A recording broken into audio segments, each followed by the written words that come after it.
Volvemos al libro de Juan capítulo 11.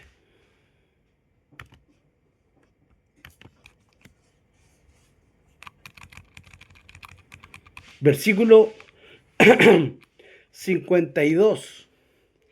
Dice, y no solamente por la nación, sino también para congregar en uno a los hijos de Dios que estaban dispersos.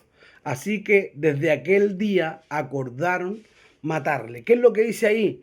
Que no solo, hay esto, hablándolo Juan, ¿cierto? Dice que no solo venía a salvar a la nación de Israel, no solo iba a morir en lugar de ellos, sino que, sino que también para congregar en una a los hijos de Dios que estaban dispersos. Eso es lo que leíamos, ¿cierto? De todos los que quizás estaban apartados.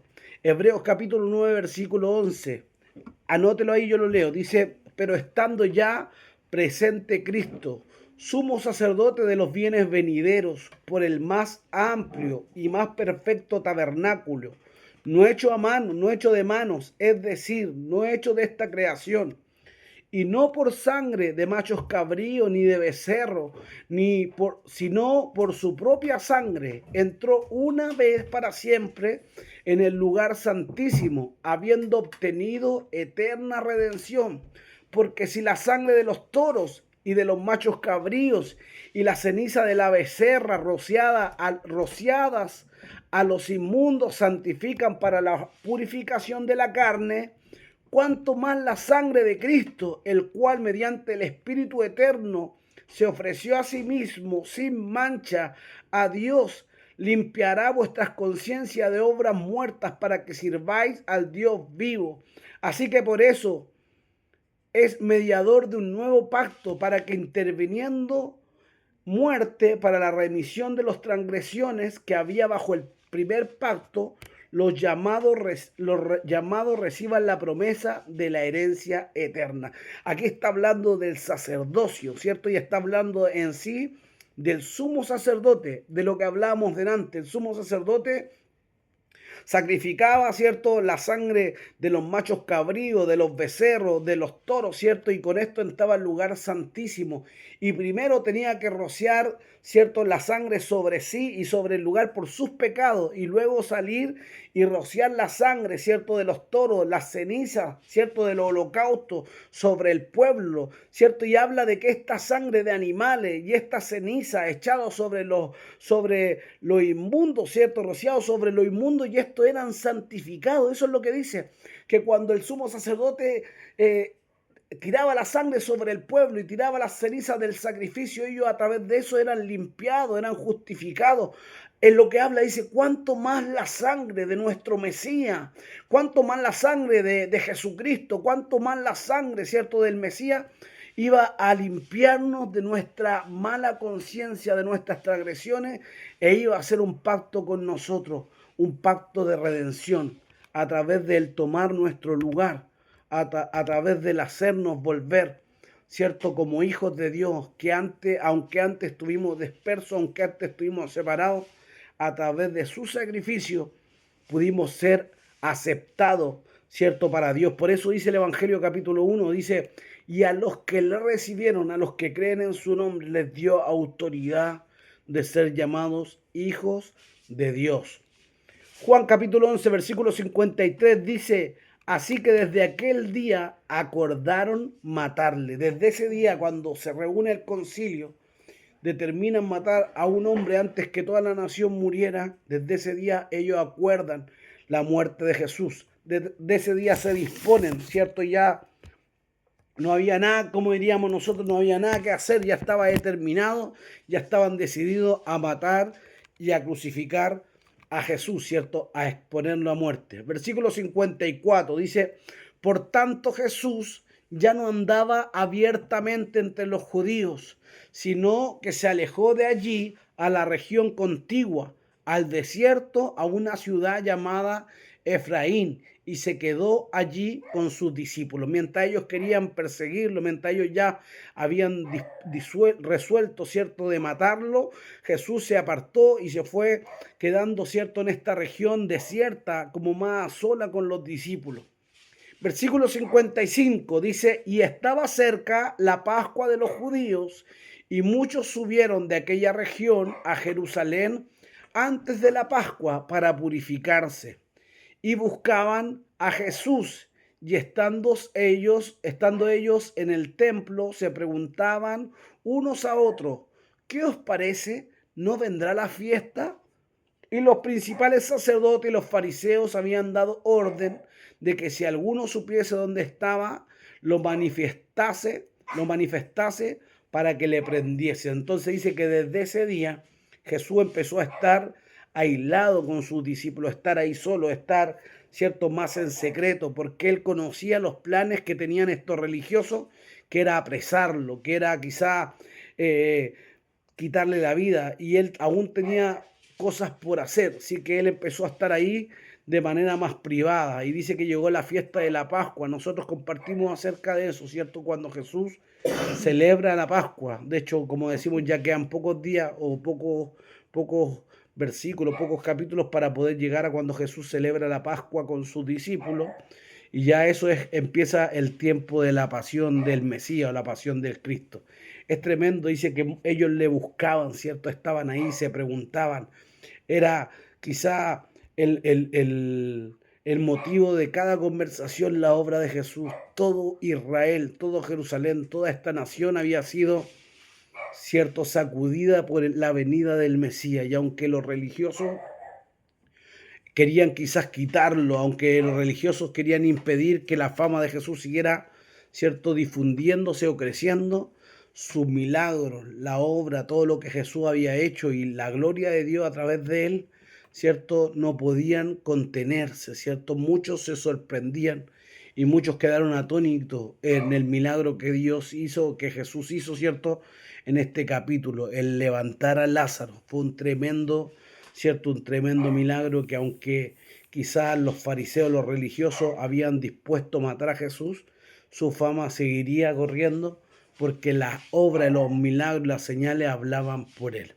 Hasta aquí vamos a quedar en el estudio de hoy, ¿cierto? Vamos a desde ya el próximo estudio partir con el capítulo 12, vamos a ver cómo se levanta una persecución incluso sobre Lázaro, donde ellos empiezan a formar un complot y quieren matar, ¿cierto?, a Lázaro. Hasta qué punto llega, ¿cierto?, la obstinación de los religiosos, ¿cierto?, para que no siguiera, porque el hecho de que Lázaro caminara, ¿cierto?, en medio de la sociedad sabiendo que había estado muerto, era una tremenda señal, era un tremendo milagro.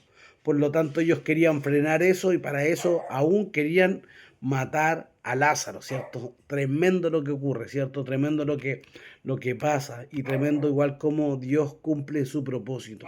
Aunque ellos humanamente querían quitar al Mesías y declara, ¿cierto? Caifás, es mejor que muera uno a que muramos todos, no sabiendo que Dios ya había predestinado al Mesías, a Jesús, para que Él tomara nuestro lugar.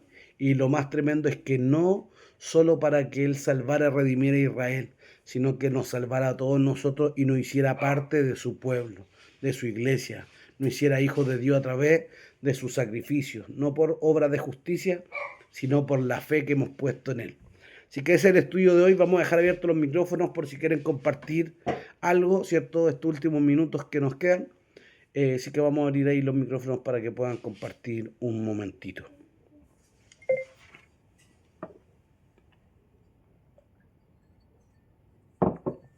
Me llama la atención cómo Dios usa a las personas, en este caso a los mismos fariseos, a los sacerdotes, para profetizar y a la vez cumplir el propósito que tenía para con su hijo, que decidieran primero profetizando la muerte de Jesús y a la vez dentro de esa profecía que la salvación iba a alcanzar a todos, no solamente a Israel, sino a todos.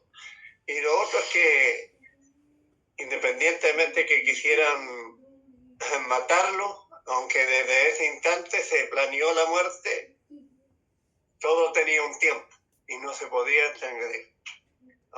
Aunque Jesús podía haber andado libremente, no iba a pasar nada, pero él siempre, para dar cumplimiento a eso, tomó responsablemente eso. No se andaba presentando ni para adelantar los tiempos, ni para, que en cierto modo la palabra, por eso que qué bueno es cuando nosotros aprendemos a interpretar la palabra y ni adelantarnos ni a quedarnos en los tiempos de Dios. Así que es lo que me llama la atención. Sí, pastor, poderoso igual eso, de que Jesús igual, yo creo que en cierta forma para no generar más alboroto, para no generar más movimiento, él se mantenía en secreto, se mantenía en la soledad con sus discípulos, para no apresurar el tiempo, ¿cierto?, de su muerte. Nadie, aunque ellos habían determinado el matarlo, nadie podía quitarle la vida, sino que él mismo dice, yo pongo mi vida para volverla a tomar. Tremendo, no sé quién más quiere compartir algo, quién quiere hablar algo, quién quiere aportar algo de lo que hemos compartido.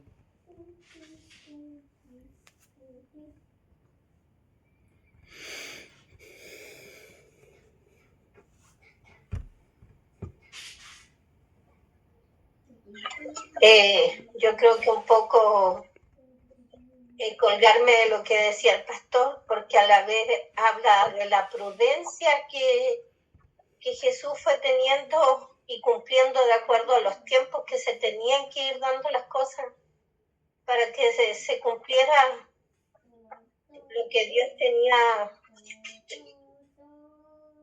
preparado para poder, para darnos la salvación a nosotros. Y de esa misma manera nosotros debiéramos actuar como dice el pastor, de no quedarnos ni adelantarnos, sino que usar la prudencia, pensar antes de actuar. Claro, sí, sí, tiene mucho sentido eso. Debemos también aprender a movernos en la voluntad de Dios, a ser prudentes, a no exponernos, no por el hecho de ser el Hijo de Dios, él iba a andar en medio de ellos, aunque muchas veces quisieron tomarlo en las fiestas, en el templo, y Jesús venía y salía en medio de ellos y ni siquiera lo veían.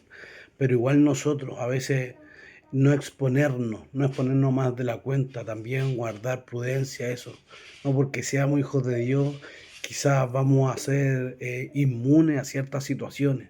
Debemos tener igual cuidado en nuestras decisiones, no tomar decisiones apresuradas, esperar en la voluntad de Dios, movernos según su voluntad, ser prudentes como serpientes y sabios como palomas, dice la escritura. No sé si alguien más quiere compartir algo.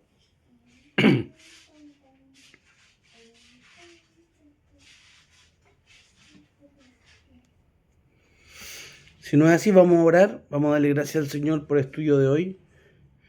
Vamos a darle gracias al Señor por poder juntarnos un día más, ¿cierto? Y compartir su palabra, que siempre trae algo, siempre trae una bendición a nuestras vidas, siempre nos ilumina, siempre nos bendice el hecho de compartir su palabra. Y también darle gracias de que quizás nos escogió, no porque fuéramos mejores, no porque quizás fuéramos más capaces, sino porque vio quizás nuestra bajeza. Él le dice a Israel, cuídate de no olvidarte, ¿cierto? De donde yo te tomé, en Deuteronomio le dice eso.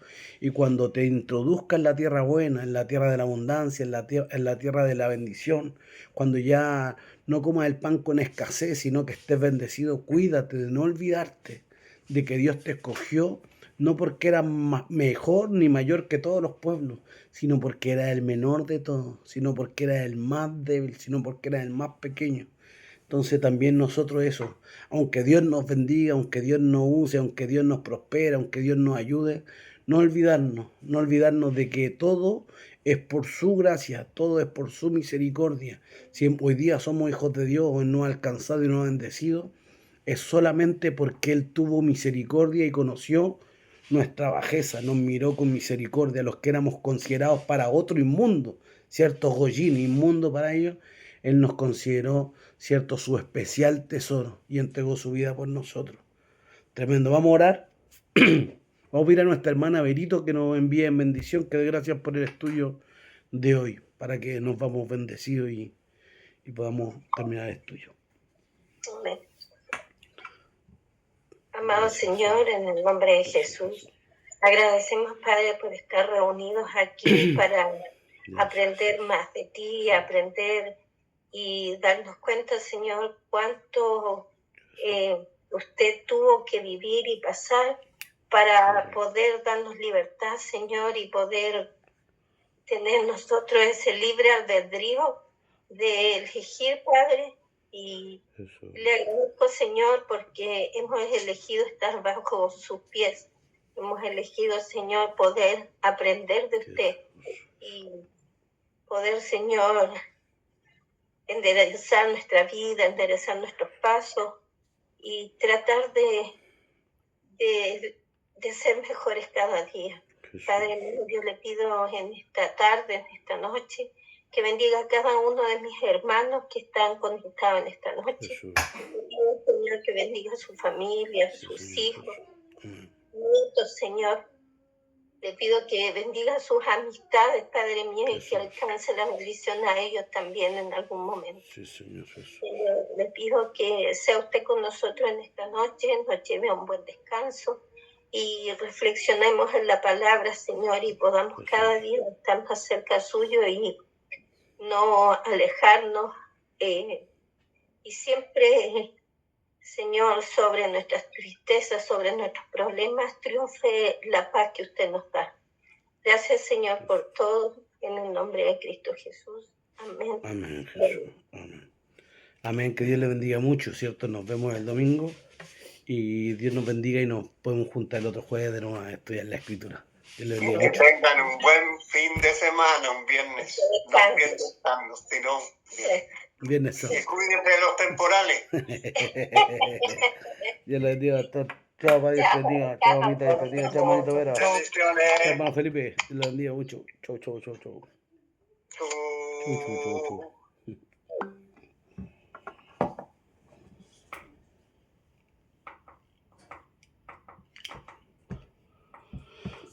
Hola. ¿Qué te pasó, guachi? ¿Mm?